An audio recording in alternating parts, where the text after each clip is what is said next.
IPL থেকে মুস্তাফিজুর রহমানকে বাদ দিয়ে দিয়েছিল তো ভারত, তাই না? তো কি হয়েছে? পাকিস্তান তাদের পিএসএল-এ মুস্তাফিজকে লুফে নিয়েছে।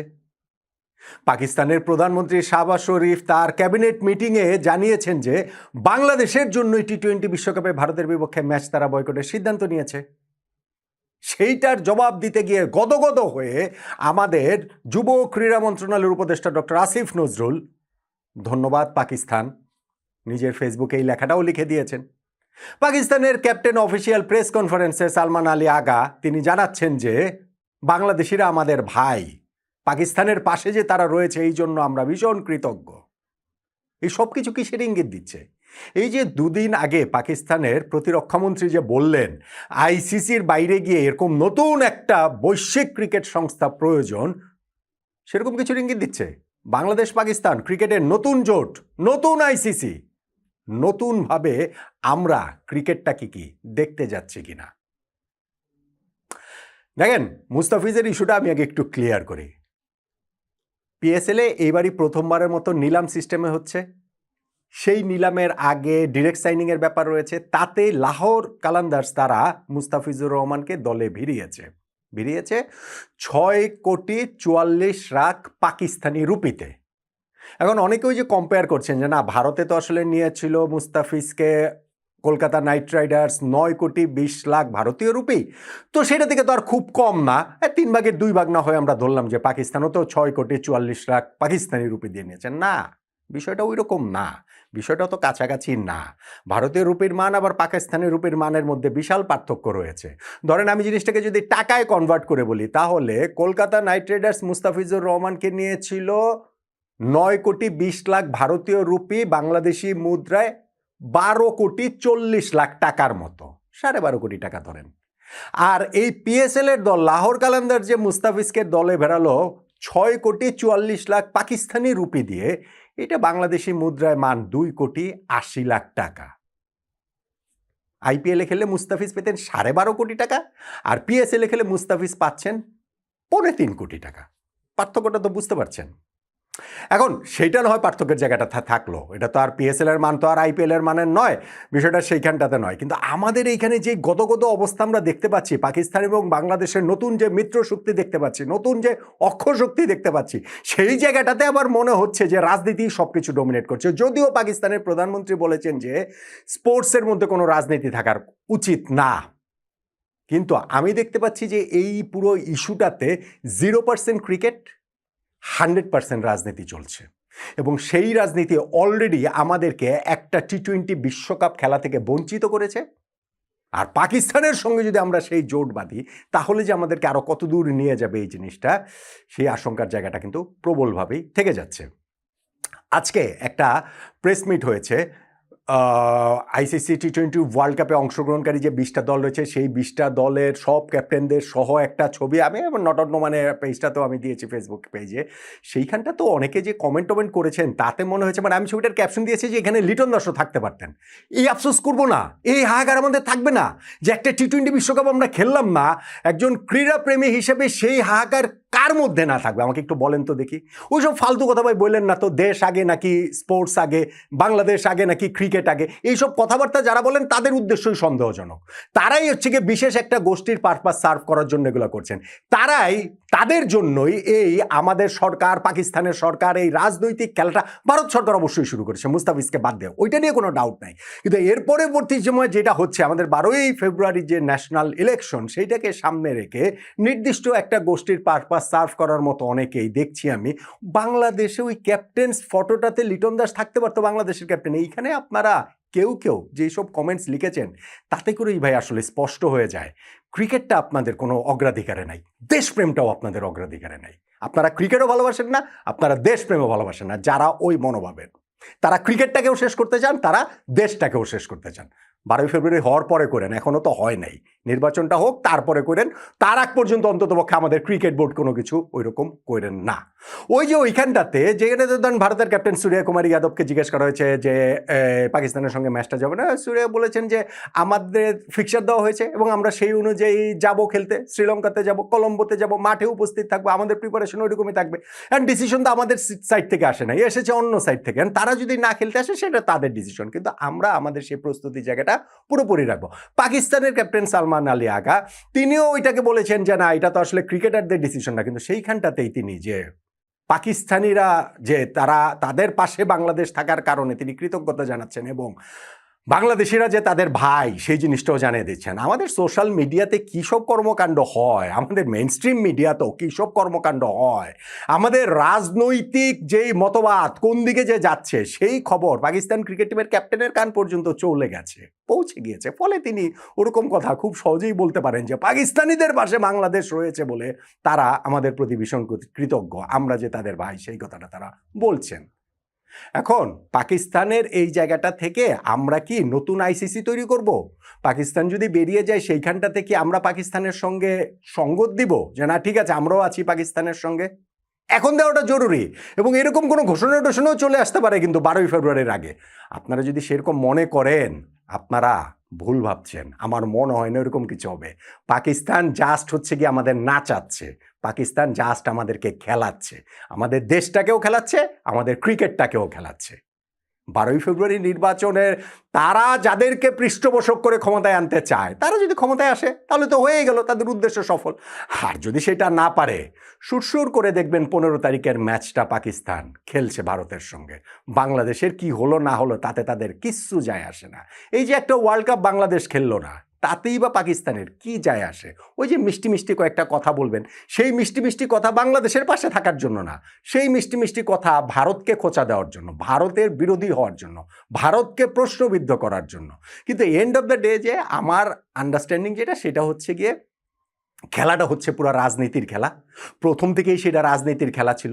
মুস্তাফিজকে বাদ দেওয়াটা রাজনীতির খেলা, সেই কারণে আমাদের ওয়ার্ল্ড কাপ না খেলতে যাওয়াটা রাজনীতির খেলা, সেই কারণে পাকিস্তান বিশ্বকাপে খেললেও ভারতের বিপক্ষে ম্যাচ খেলবে না রাজনীতির খেলা। এবং এই সকল রাজনৈতিক খেলা ভারতের যেমন শুরু করেছিল তারা পশ্চিমবঙ্গ নির্বাচনকে সামনে রেখে, আর এখন বাংলাদেশ ও পাকিস্তানে যেটা হচ্ছে সেটা বাংলাদেশের জাতীয় নির্বাচনকে সামনে রেখে।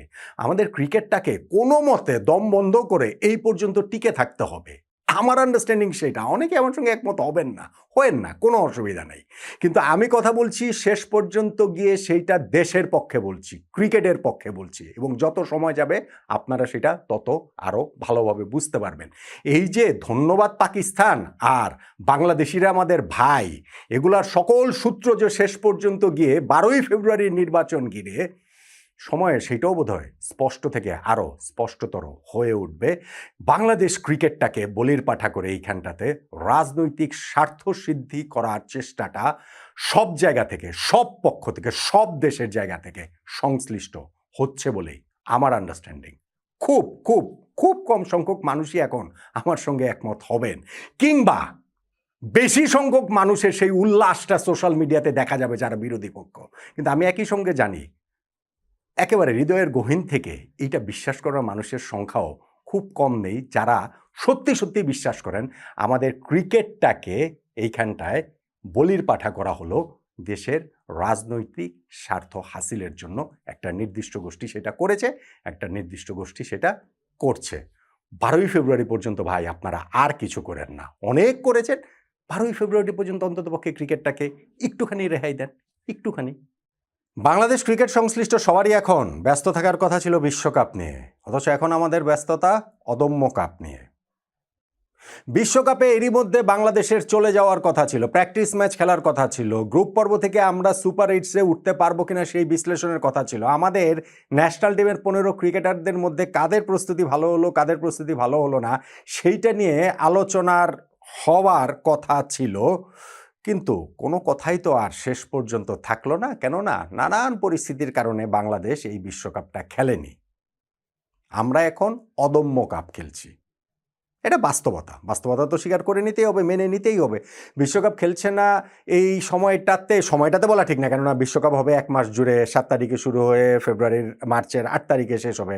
আর এইখানে বিসিবি 4 দিনের জন্য একটা টুর্নামেন্ট করছে, 3 দলের টুর্নামেন্ট, যেইখানটাতে আসলে 4টা ম্যাচ হবে এবং ম্যাচ ফি প্রাইজ মানি বাবদে 2.5 কোটি টাকার বেশি এই টুর্নামেন্টে বিসিবি খরচ করছে।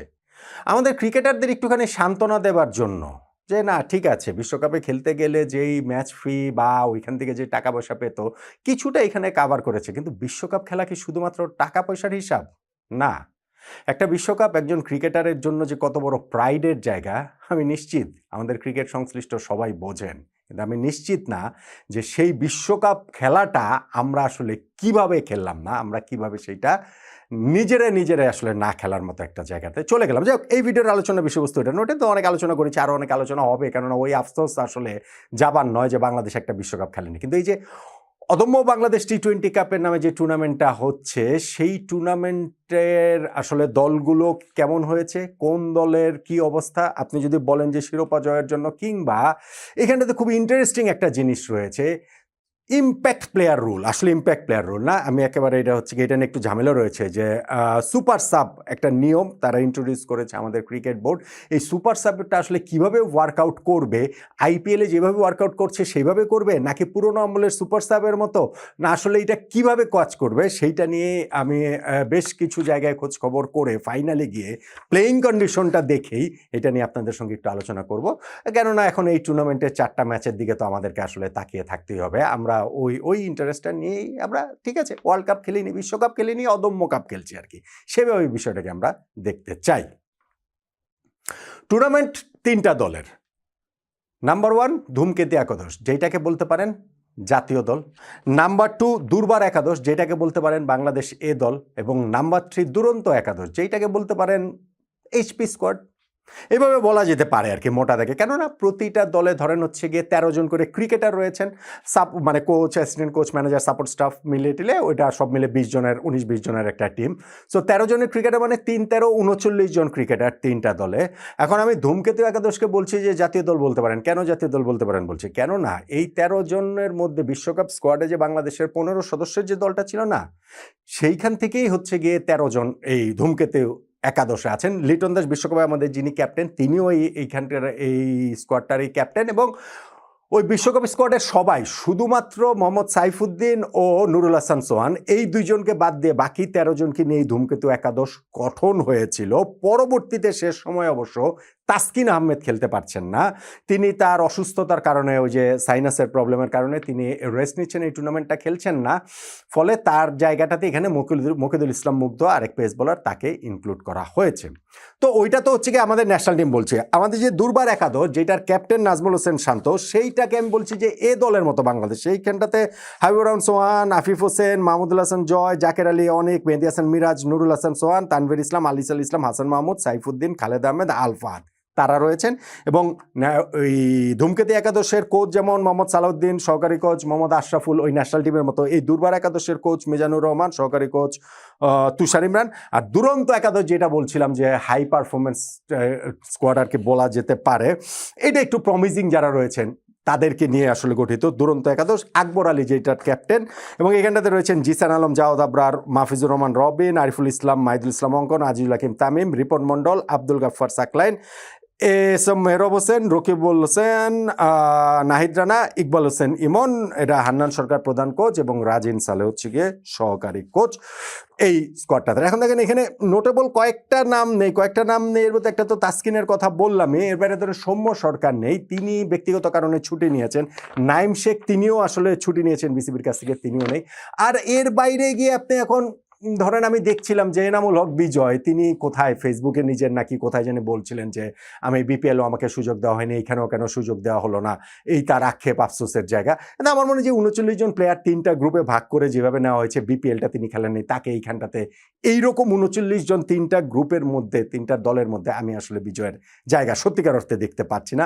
সাব্বির রহমানের কথা কেউ কেউ বলছেন ভাই পারফরমেন্সে আসে না, খালি তো ওই যে জনপ্রিয়তার কথা বলে লাভ নাই, আপনি সাব্বির রহমান, নাসির হোসেন, এরা কি আসলে পারফরমেন্সের বিচারে আপনার মনে হয় এই জায়গাটাতে আসে, এইখানটাতে কোনো স্কোয়াডের মধ্যে এই 3-39 জনের মধ্যে আমার কাছে মনে হয় না। সাব্বিরের আমি দেখছিলাম যে এবার যে ঢাকার হয়ে খেলেছেন 10 ম্যাচ মিলে 134 রান করেছেন, হাইস্ট স্কোর হচ্ছে গিয়ে মাত্র 25। হ্যাঁ, একটা দুইটা ম্যাচ ওই যে ভালো খেলেছেন, দু একটা ছক্কা টক্কা মেরেছেন, এই 39-এ আসার মতো আসলে না। এখন এই যে যারা এই খেলছেন যে ক্রিকেটার, আমি বলছিলাম যে তাদের আর্থিক একটুখানি এখানে প্রাপ্তিযোগ হবে। প্রাপ্তিযোগটা কীরকম? ম্যাচ ফি হিসেবে 50,000 টাকা করে পাবেন, সঙ্গে ম্যাচ জিতলে 10 লাখ টাকা পাবেন, সেই 10 লাখ টাকা টিমের সবার মাঝখানে ভাগ হবে। সত্যিকার অর্থে যেই টাকাটা পাবেন বা যেই অঙ্কটা, সেটা হচ্ছে গিয়ে টুর্নামেন্টের চ্যাম্পিয়ন দল, যেই দল চ্যাম্পিয়ন হবে তারা 1 কোটি টাকা হচ্ছে গিয়ে প্রাইজ মানি হিসেবে পাবে, এবং যারা রানার্স আপ হবে তারা 40 লাখ টাকা প্রাইজ মানি হিসাবে পাবে। সো যেই দলটা চ্যাম্পিয়ন হবে সেই দলের ক্রিকেটার প্রত্যেকে কিন্তু, এর বাইরে তো আছে ম্যান অফ দ্য ম্যাচের পুরস্কার 1 লাখ টাকা, প্লেয়ার অফ দ্য টুর্নামেন্টের পুরস্কার 5 লাখ টাকা, সর্বোচ্চ রান সর্বোচ্চ উইকেট শিকারের পুরস্কার 3 লাখ টাকা করে। সো যেই দলটা চ্যাম্পিয়ন হবে সেই দলের ক্রিকেটাররা আমি দেখতে পেলাম যে মোটামুটি হচ্ছে গিয়ে 6-7 লাখ টাকা করে তারা পাবেন এই ছোট্ট একটা 4 দিনের টুর্নামেন্টের জন্য, উইচ ইজ নট ব্যাড। যে ঠিক আছে, বাংলাদেশ ক্রিকেট বোর্ড একটা ইনিশিয়েটিভ নিল। ইন্টারেস্টিং যেই জায়গাটা সেটা হচ্ছে গিয়ে সুপার সাবের ব্যাপারটা। সুপার সাবের এই নিয়মটা ইন্ট্রোডিউস করেছে বাংলাদেশ ক্রিকেট বোর্ড এই টুর্নামেন্টের জন্য এইবার। দেখুন, ওয়ার্ল্ড ক্রিকেটে একসময় এই সুপার সাবের নিয়ম ছিল, তারপরে তো সেটা আবার ইন্টারন্যাশনাল ক্রিকেটও ছিল, তারপরে সেটা নাই হয়ে গেছে। আইপিএলে গত 2-3 বছর, 2022 থেকে মনে হয় 22 বা 23 থেকে তারা এই ইম্প্যাক্ট প্লেয়ারের একটা রুল করেছে।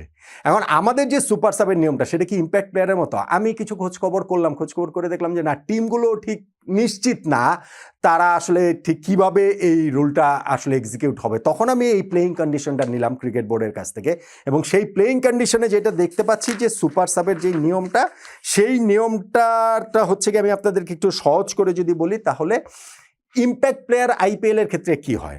আইপিএলে টসের সময় ক্যাপ্টেন 2টা 11 নিয়ে যান। একটা যদি হচ্ছে কি আগে ব্যাটিং করলে, টস জিতে হারে যেভাবেই হোক, আগে ব্যাটিং করলে একটা 11 সাবমিট করেন, আগে যদি বোলিং করেন অন্য 11টা সাবমিট করেন, ওইভাবে একটা 11 তৈরি হয়। এইবারে যে সুপার সাব আমাদের এই অদম্য কাপে, সেইখানটাতে কিন্তু এই 11টা ওইভাবে হবে না যে 2টা 11 নিয়ে যাবে, আগে ব্যাটিং বা বোলিংয়ের উপরে ভিত্তি করা হবে, বিষয়টা তা নয়। 11টা নির্ধারিতই থাকবে। সেইখান থেকে 13 জনের যে টিম, 11 জনের একাদশ 11, বাকি যে 2 জন রয়েছেন, 2 জনের যে কোনো একজনকে সুপার সাব করা যাবে। আপনি দেখেন যে এইখানটাতে প্লেইং কন্ডিশনের 1.3.4-এ আছে, both the teams are required to submit their squad of 13 players to the league at the latest by 10 AM on the day of the match. ওইটা ঠিক আছে, 10টার মধ্যে 13 জনই তো আরও রয়েছে। The team is allowed to select the super sub from the 2 players not named in the playing 11 at the toss.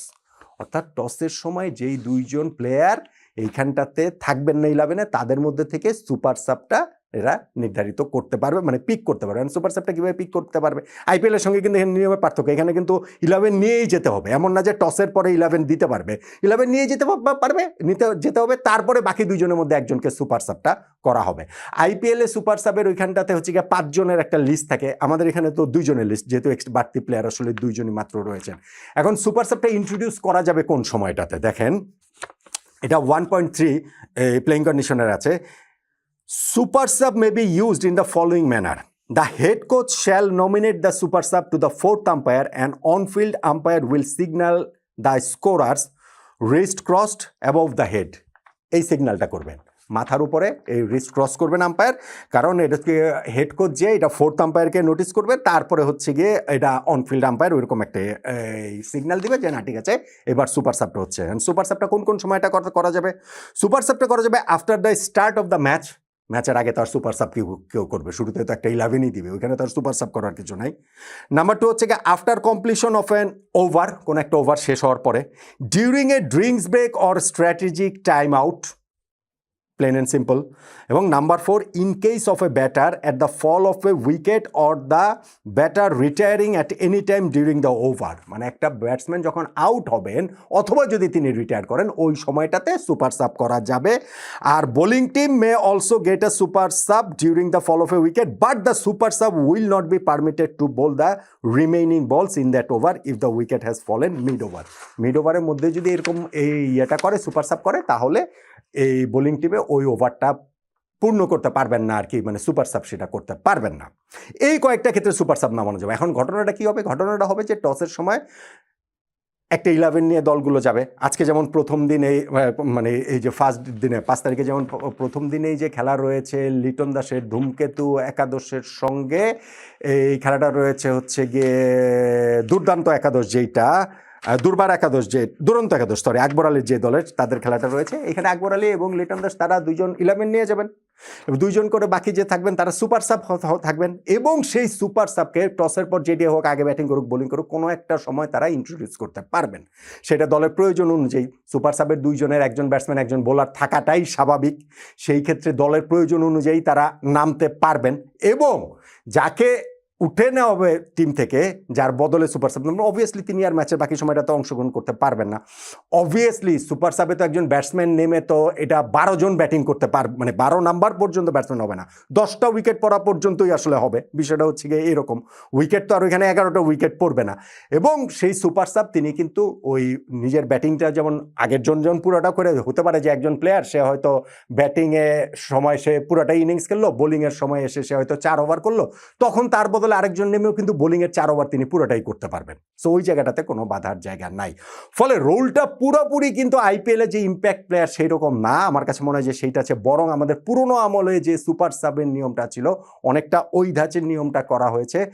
টিমগুলো এইটার সঙ্গে অভ্যস্ত, আর কি হবে, ম্যাচই হচ্ছে গিয়ে 4টা ম্যাচের 3টা দল রয়েছে, প্রত্যেকের সঙ্গে খেলবে, 2টা ম্যাচ খেললো, 3টা ম্যাচ এখানে খেলা হলো, লিগ পড়বে, তারপরে ফাইনাল ম্যাচ। সো 4 ম্যাচের টুর্নামেন্টে এখানে অভ্যস্ত আরও কিছু না, আর খুব যে জটিল বিষয়টা আমার কাছে সেইটাও নয়। কিন্তু সুপার সাবের এই নিয়মটা এক্সাইটিং হবে, এবং আমাদের এই টুর্নামেন্টের এন্ড রেজাল্টে, ম্যাচ রেজাল্টের কথা বলেন বা টুর্নামেন্টে যারা শিরোপা জিতবে সেই হিসাবে বলেন, তাতে একটা ইম্প্যাক্ট রাখতে পারবে। দল হিসাব যদি আপনি করেন তাহলে তো আমাদের যে ধূমকেতু একাদশ সেইটাই তো আমাদের ন্যাশনাল টিম, ওইটাকে ফেভারিট আপনার বলতেই হবে। দুর্বার একাদশ এবং দুরন্ত একাদশ, যে দুর্বার একাদশ যেটা নাজমুল হোসেন শান্তর ক্যাপ্টেন্সির, সেই একাদশটা এ টিম আমি বলছিলাম, এবং দুরন্ত একাদশ যে আকবর আলীর দলটা, সেইটাকে আমি বলছি যে অনেকটা আমাদের এইচপি টিমের মধ্যে। এই দুইটা দলের মধ্যে একটা দল আসলে আমার মনে হয় ফাইনালে উঠবে, ধূমকেতু একাদশের ফাইনালে ওঠাটা উচিত সেই হিসাব করলে। এবং আমি আসলে সারপ্রাইজড হব না যদি দুরন্ত একাদশ একটুখানি চমক দেখিয়ে, তারুণ্য নির্ভর এই দলটা, তারা যদি ওই রকম ক্রিকেটটা খেলে ফাইনাল পর্যন্ত অন্ততপক্ষে যেতে পারে। বিশ্বকাপ নেই এখন, তো আমাদের এই অদম্য কাপ নিয়েই আসলে থাকতে হবে। সো অদম্য কাপের এই সুপার সাবের যে নিয়মটা, সেইটা বরং আমার কাছে ইন্টারেস্টিং লেগেছে, এবং 2.5 কোটি টাকার এই টুর্নামেন্টটা কতটা ইন্টারেস্টিং হয় মাঠের ক্রিকেটে দেখাই যাক না।